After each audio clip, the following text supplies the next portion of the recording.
Hi, this is Lynn Cole with Auto Travel TV. Today I'm here with Mike Herzing from Let's Talk Wheels, and he's going to do a little interview with me with Steve Rouhana from Ford, and he's going to tell us a little bit about some of the safety features that Ford is introducing.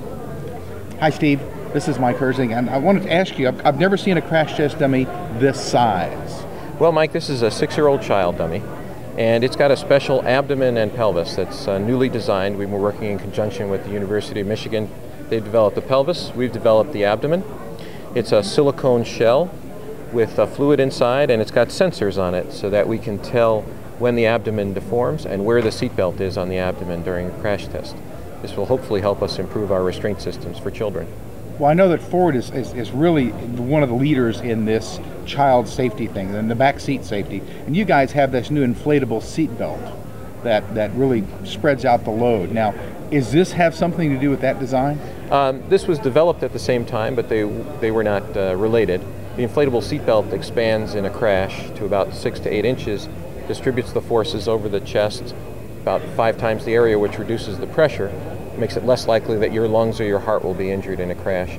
The other thing it does for children of this size is the expanded bag catches the chin as the head whips forward, and it reduces the forces on the neck, so it makes it less likely that they'll have a neck injury. But why a 6-year-old crash test dummy? Why not 3 or 4? Well, there is a 3-year-old crash test dummy that's used to test child restraint systems. The 6-year-old is the first size that actually experiences our vehicle belt systems.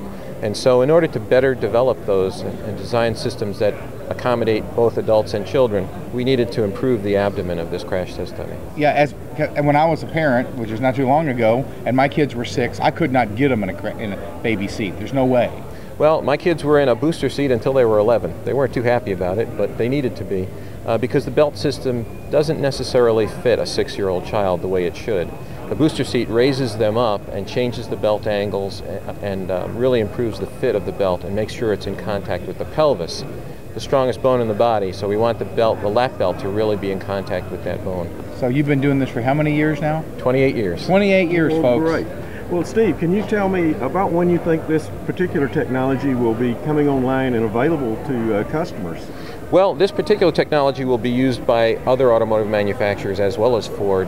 We are currently with the Society of Automotive Engineers. We've given it to them. We're giving it to our competitors and to the government and other, the Insurance Institute, to test this and make sure that they agree this is a good device.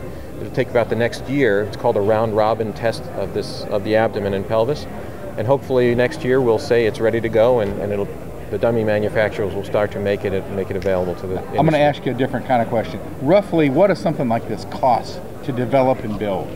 A whole lot. A whole lot. In the thousands. We don't typically talk about the funding that we do of research, but it was a lot of money. That's a lot of money. Yes. Well, let's just leave it at that. Well, great. Thank you very much today. Thank you, Steve. My pleasure, Lynn. Mike. Thanks for joining me. Thank you for joining us in this interview, Mike. This is Lynn Cole and Mike Herzing with Let'sTalkWheels.com and Auto Travel TV. Be sure to check our comment section for additional information about what we talked about today, and also leave your comments. We would like to hear from you, and you give us your feedback, and we'll perhaps give you ours. Thank you very much. Lynn Cole, Auto Travel TV.